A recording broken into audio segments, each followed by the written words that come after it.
Witches. Yeah, witches have always figured big in Appalachian folklore. And on at least one occasion, they made it into Appalachian history. Back in 1937, there was an actual witch trial in Dickenson County, Virginia, in southern Appalachia. Today, we're going to tell you that story. Hello, folks. I'm Steve Gilley, along with Rod Mullins, and you're watching Stories, A History of Appalachia. Hello, Rod. Hello, Steve. And we must tell people out there that no, their eyes are not deceiving them.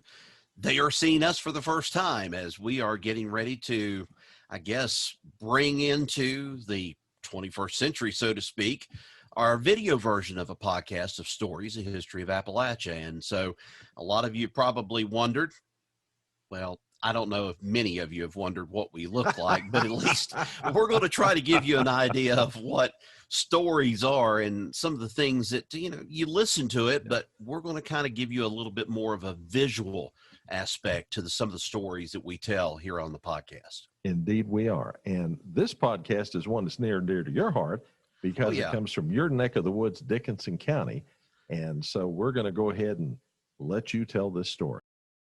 In 1937, there was a trial in Dickenson County, Virginia, that offered a fascinating mix of courtroom drama and local folklore, all in reference to an 82-year-old woman being accused by her neighbor of being a witch.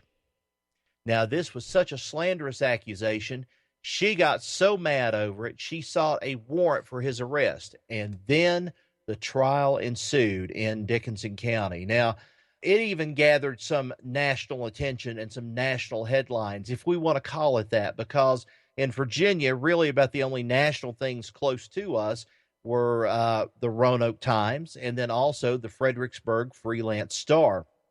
The Fredericksburg Freelance Star took a slightly bemused approach to the whole story back in those days because as they said, Rocky Joe Stanley, 83-year-old father of 15 children, who one witness testified described him as a doctor against witchcraft, he was put up on trial and asked to defend or find out why he called his neighbor a witch.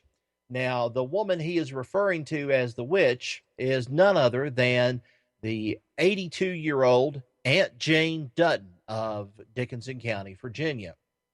Now, the Fredericksburg Star reported that Salem, Massachusetts was probably no more excited during its 17th century witchcraft trial than was this little Cumberland Mountain community today, as Commonwealth Attorney J.O. Smith of Dickenson County described the case as just another abusive language trial, but the Hill Country folks didn't take it that way.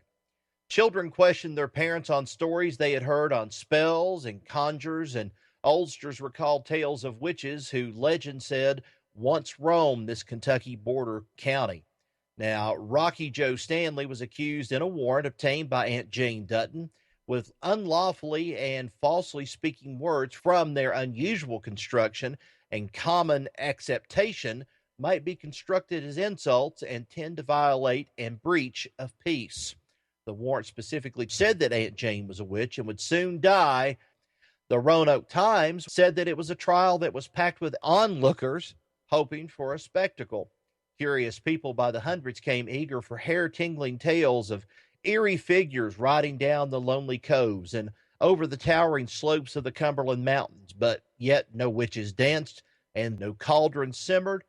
Now, folks, we got to realize something here, that when you go back to the old history of the mountains, that people did use such things. Now, Steve, I don't know if you've ever heard this, but there's always been tales of when a baby had the thrush and they had the infection of the mouth and stuff, the little white cells around the throat and so forth, that they would have to take that child to someone who never met their father or someone that didn't know their father. And then that person, it was preferably a woman in this case, would go and blow in the child's mouth and they'd be cured. Mm-hmm. Yeah, I've now, heard those. That's one of those stories. Now, there's other things in there, too, about, when we start talking about these things of simmering cauldrons and so forth, the mountain people did things with plants, and they did things with other types of, materials that they combined together. Like, if a child had a cough or a croup, they would go out and find certain kind of leaves and, of course, mix it with certain things, and they would create a paste is what they would do and put on the child's chest or around the neck. I mean, they did these things that we consider to be strange today, but if we were to go back probably 100 years or more, we'd probably consider it some kind of witchcraft or something. And the way that they would go and chant, perhaps, or read over Bible verses about healing someone, that's the kind of things that we would probably suspect of, hey, this is wild. This stuff is crazy today. But now back then, it wasn't considered to be that way. This is also another example of sort of like what we're dealing with today in the 20th century, or 21st century, I should say, and that is being careful what you say to people and how literally they will take it. Because this was one of those examples when Mr. Stanley went and Rocky Joe said to his neighbor, Aunt Jane Dutton, and called her a witch. Well, we probably in some cases would kind of overlook witch in this day and age. Some of us would. Aunt Jane Dutton didn't like it too well, and so she decided to take it on to court. Well, it's honestly not clear which party that the keen-eyed mountaineer with the ability to doctor cattle was referring to. Was it Dutton, accused of witchcraft, or Stanley, who apparently went into session with the supernatural to see what evil force might be behind the various problems among his community? Whoa, what now? What did he do? Well, it was apparently he went into session with the supernatural to see what evil force might be behind the various problems among his community and their livestock. So he was, casting spells? Well, it was either that or he was sitting down and asking and trying to find out through some sort of, and I'm going to use the word loosely here, seance or something like that, to find out, to speak with someone, a higher power or lower power in this case, and find out what could be causing all these problems in his community. Now, when I read that, the first thing I would be asking is, okay, he's probably prayed to the Almighty to find out what in the world's going on. What has he done wrong? Or what has, somebody done wrong? But it sounds like in this case, she may have turned the tables on him. Now, whatever prior incidents and bad blood colored the relationship between the neighbors is unfortunately unrecorded by history, or perhaps Stanley was acting arbitrarily when he designated Dutton as a troublemaking agent of what is referred to as Old Nick. But what we do know was that she was visibly upset by the accusation, and according to Lawyer Smith, when she obtained her warrant, at stake, besides Dutton's good name, was a jail sentence, a fine of $25 to $500, or both. Now, as the Reading Eagle wrote in their article, some involved in the case downplayed the importance of the supernatural angle, but it couldn't help but coming through. Attorney Smith had said that there was little superstition or belief in witchcraft in this section, but G. Mark French, Aunt Jane's attorney, I'll tell you an interesting one about G. Mark French here in a minute too, Steve, said that he would offer evidence in an attempt to show that Rocky Joe had told other neighbors when they were in trouble, Aunt Jane had put a spell on them. Now, G. Mark French was a reputable attorney in Clintwood and Dickenson County, but he was also known for taking, how can I say this, rather unorthodox means to transport his livestock to market or to the butcher shop. He had a car, and he would take his livestock and he would put them in the car and drive around Clintwood with them. What? This is the story that was told to me years ago. G. Mark French would have a vehicle. He would put cattle. Sometimes you would see cattle in there. Sometimes you'd see chickens, whatever the case may be. But he would haul cattle, and they would go around town with him. Either he was taking them with him and he considered them to be his pets, or he was taking them to market or wherever he was taking them to. Surely to goodness he didn't take them to court with him. I don't know if he did or not. But the thing about it is G. Mark French had a new car almost every few years. Now, whether or not he traded these cars in and got some resale value out of it, that remains to be seen, because you can imagine what sort of animal is going to go and let loose of their bladder or also their bowels in the back of a car. A follow-up appended to the initial Fredericksburg Freelance Star article notes that Stanley, who was a father of 15 children and a self-described doctor against witchcraft, did not take the stand in his own defense, but he was eventually cleared of the charges after standing trial. Now, some sources identified Aunt Jane as 82.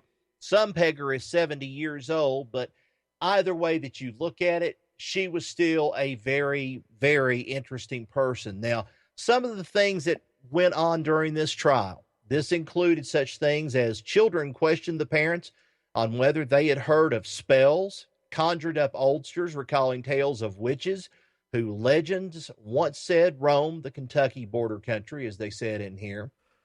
And as I mentioned in there, they said something about Aunt Jane was a witch and would put a spell on somebody of things to die if some of this stuff happened. But as it was closed out, Smith said that there was little superstition or belief in the witchcraft that the section that G. Mark talked about. But as it went on, Aunt Jane, the wife of Isom Dutton, the Cane Creek section, was visibly upset when she applied for the warrant. And the Commonwealth attorney said again, in his own words, she took it to heart. The case was eventually thrown out. You know, when I first came across this, I was very surprised, and I was like, only in Southwest Virginia and only in the Appalachians. And I thought, okay, it's got to be something that's probably a little silly. Well, it ended up being silly, and I was very surprised by the whole thing. But these are the little stories that add to the big stories through the stories of Appalachia and the history of Appalachia. This is just one of them. Right, buddy, you did a good job on that one. Not very hard to do, especially when you start delving into old hillbilly superstitions and old stories like that. And I say the word hillbilly with, a little bit of poking fun at it, because this was a serious thing back in those days when something like this happened, to accuse your neighbor of practicing witchcraft and so forth. And, people were very superstitious in the mountains during those days. They were indeed. And it's one of those stories that, everybody can relate to. It sounds like your typical stereotypical Appalachian story, but it did have some interesting twists. I like the story about the lawyer with the livestock in his car. G. Mark French. Yes, indeed. Very good one. I was talking about that the other day too. When we actually had an outbreak of some ponies get loose in the town of Clintwood just the other day from a carnival visiting. and I asked one of the members of the Board of Supervisors, just how would you react? You're talking about these ponies. How would you react when you saw a lawyer, as in G. Mark French, driving down the middle of Clintwood with a cow or calf hanging out of a car going, out like that? So I don't know. Those are just funny stories, and those are things that I've grown up with, at least hearing those stories about. Always, when I was a teenager, my car was not the best kept car in the world, and my dad or my mom would say to me, "Your car is as nasty as G. Mark French's in the back seat back there," and stuff. So that kind of wore on me after a while. And that's one of the stories, one of many that we're going to be telling you about right here on YouTube. We appreciate you watching, and we want you to like our podcast, and you can subscribe. In fact, we urge you to subscribe so you can keep getting these stories. So until next time, y'all take care. So long, everybody. See you.